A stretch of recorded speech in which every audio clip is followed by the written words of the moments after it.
Hi, so this is Sung, your online maths mentor for Extension 1 Maths. So we're doing Extension 1 and we're continuing on with the topic of parametric equations, yeah? And we looked at parametric equations being an expression of a relationship between two variables by expressing the relationship that each of those variables has with a third variable, yeah? And we said, we kind of looked at the really kind of standard parametric equation of, say, the locus of a parabola, right? But they won't always be locuses of parabolas.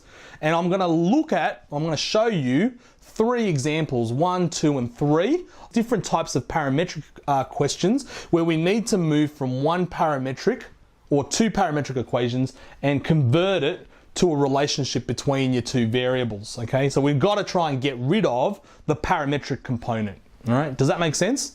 All right, the parametric component being the third variable t. It's called your parameter, okay? So we're going to try and get rid of the parameter and turn it into one overall, function or relation. So let's do that. So let's have a look at example 1. X is equal to t plus 3, y is equal to t squared minus 5, right? The key to this, remember, is that we need to make the third parameter the subject of the formula and then substitute into the second formula. Got it? That way we can eliminate the parameter altogether. So for example, with this one, x equals to t plus 3 becomes t equals to x minus 3. Does that make sense? Okay. What we do is we bring the plus 3 over to the other side, becomes minus 3, so x minus 3. And I've done two steps in one because then what you do is you swap them around, okay? Cool, so yeah, so t is equal to x minus 3. Take your x minus 3 and substitute it into t squared here, okay? Which means obviously we're going to have to square the x minus 3 bit as well. So y will be equal to x minus 3, and remember we've got to square it, and then we've got a minus 5. Got it?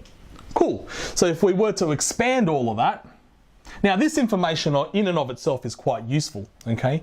So basically it tells us that, that this is a parabola. Your vertex of your parabola is 3 and minus 5. Right? And and that's the vertex, okay? And it's going to be concave up. So basically that's what this tells you, but let's expand it out and put it into quadratic form.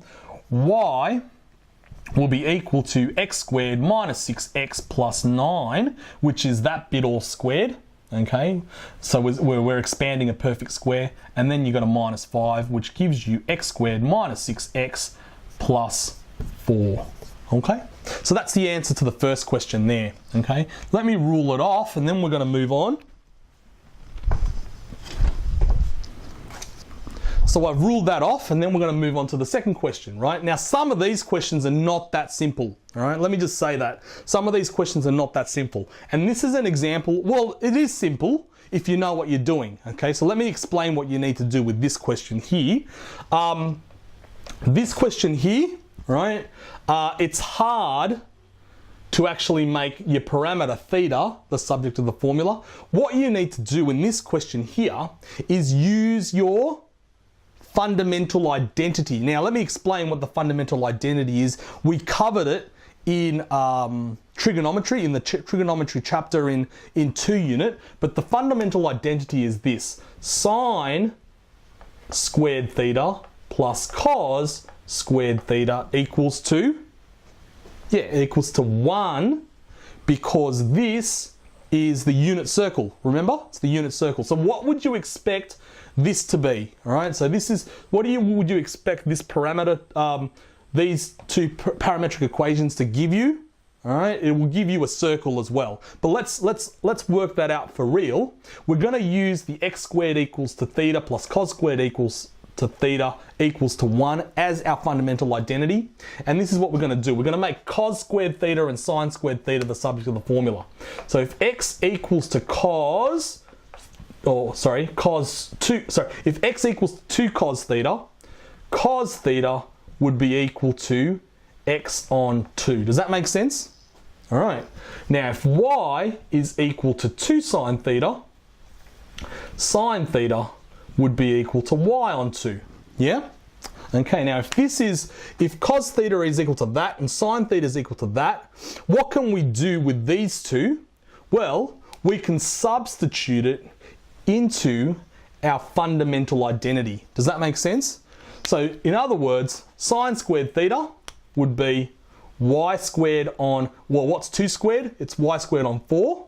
What's cos squared theta? Well, cos squared theta is x squared on 4 as well, because remember we're squaring this, and that's going to all equal to 1, because, you know, just because we've substituted these two in doesn't change the fact that the fundamental identity still holds true, right? So if that holds true here, it'll still hold true there, even after we substitute in. Okay, so then there we have it, y squared over 4 plus x squared over 4 equals to 1. Let's multiply both sides by 4. So in other words, 4 times this and 4 times that gives you y squared plus x squared, because the 4 here cancels with the 4 on the bottom, and this 4 here cancels with this 4 on the bottom. So you got y squared plus x squared equals to 4, which is x squared plus y squared equals to 4. Got it? What is that? What is that as a locus? Well, x squared plus y squared is the locus of a circle, right, with radius 2, okay, because the square root of 2, or in other words, 2 squared gives you 4, okay? So that's basically how you do that one, okay? So, that one's a bit of a special case. Let me say the third question as well. The third question as well is also a special case. You've got x equals to 2t on 1 plus t squared and y equals to 1 minus t squared on 1 plus t squared. Okay, now, we will go through this later.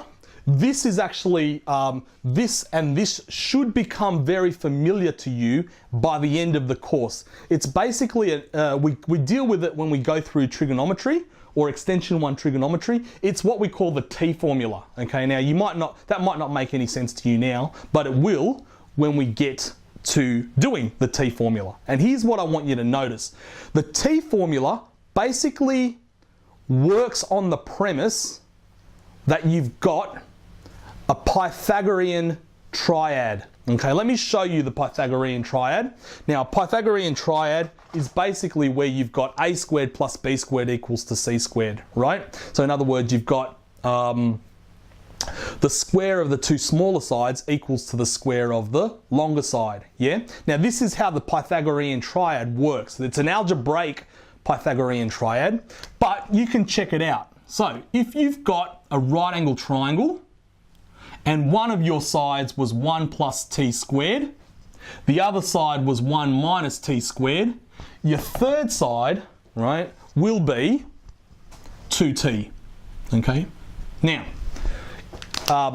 you might not see it straight away, all right? But trust me, that's what's going on, all right? So let's have a look. Let's square these two and see what happens when we add them together, right? So left-hand side equals to 2t all squared plus 1 minus t all squared.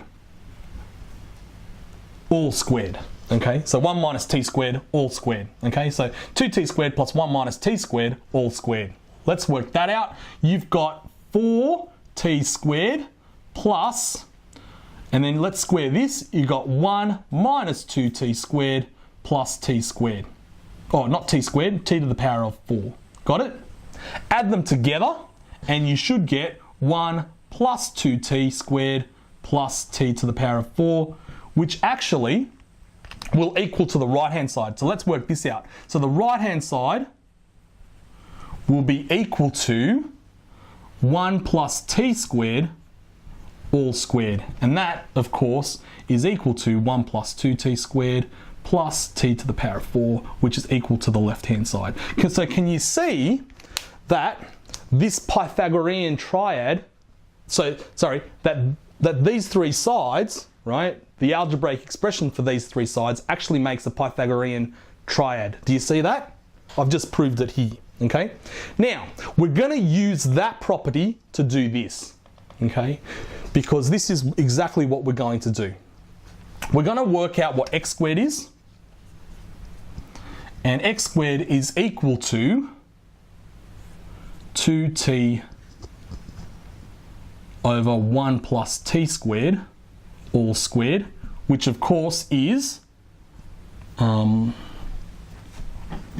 2t squared over 1 plus t squared squared. And we're going to work out what y squared is, which is basically 1 minus t squared on 1 plus t squared, all squared, which ends up being 1 minus t squared plus t squared, all squared, all squared. Okay, so you might be thinking, what's the point of all this? Well, the point of all this is this.